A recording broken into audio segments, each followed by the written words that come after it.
Welcome to a brand new section of the course, Connectors, Spark, Cassandra, and Akka.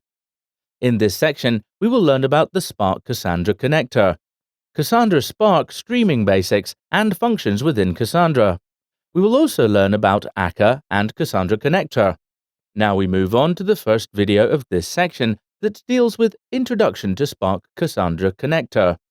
In this video, we will understand the requirements of Spark Cassandra connector, preparing Cassandra, and how to set up Spark.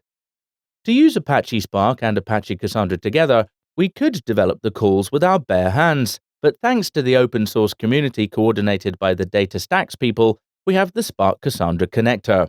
If you remember the history, Cassandra was a project conceived on Facebook that became an Apache project and reached such a size that a whole company was created to support it, DataStax. DataStax is the company responsible for Apache Cassandra's fate. DataStax has developed, among other useful tools, the Spark Cassandra connector, which is a powerful open-source library that has three main directives.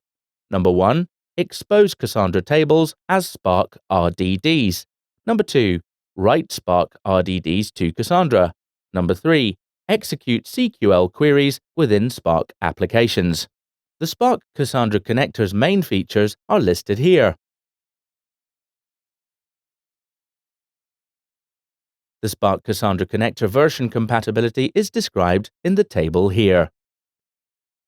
Let's look at the requisites now. First, we have to configure a new Scala project with the Apache Spark dependency.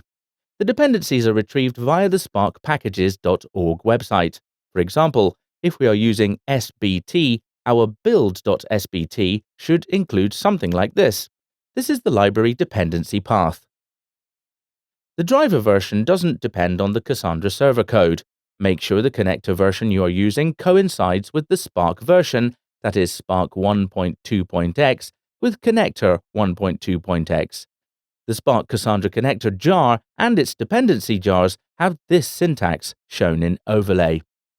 Add these jars to your project class path and the class path of each Spark node on the cluster. Our next step is preparing Cassandra. To create a simple key space called test_ks and table in Cassandra, we need to run these CQLSH statements. So here we created a key space.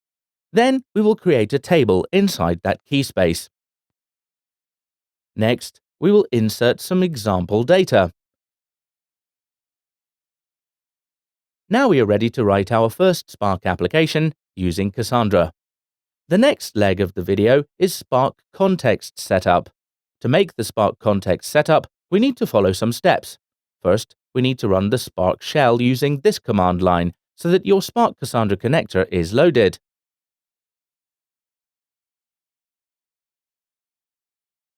Now we will import Spark. Set the property spark.cassandra.connection.host to point to the address of one of the Cassandra nodes. As we are using the local host, we will write localhost here. To create the Spark context, replace Spark master node IP with the Spark master address. Use local to run in local mode. First, we need to stop the SC. Then we will create Spark context. To enable the Cassandra-specific functions on Spark context, RDD and data frame import, we have to import the connector. To load and analyze data from Cassandra, use the sc.cassandra table method to view a Cassandra table as a Spark RDD. We have already created the test KS and KV as the table. We can perform various functions on this data now. Let's print the count. Something's not right. What are we missing here? The K had to be in uppercase as done previously in the name of the key space. Now when we run it, we get the count. You can see that there are two records in the table. We will print the first one using the .first method. Here are the values of the first record. Now let's get the sum of the values, which is 3. We will add 2 rows to the KV table in the test KS key space. Now we will save this data to Cassandra using Save to Cassandra. The data is saved now. Now we will find out the number of rows in the table. So here we see that the number of rows has increased to 4 as we have added 2 more rows. In the next video, we will learn about Spark Cassandra streaming basics.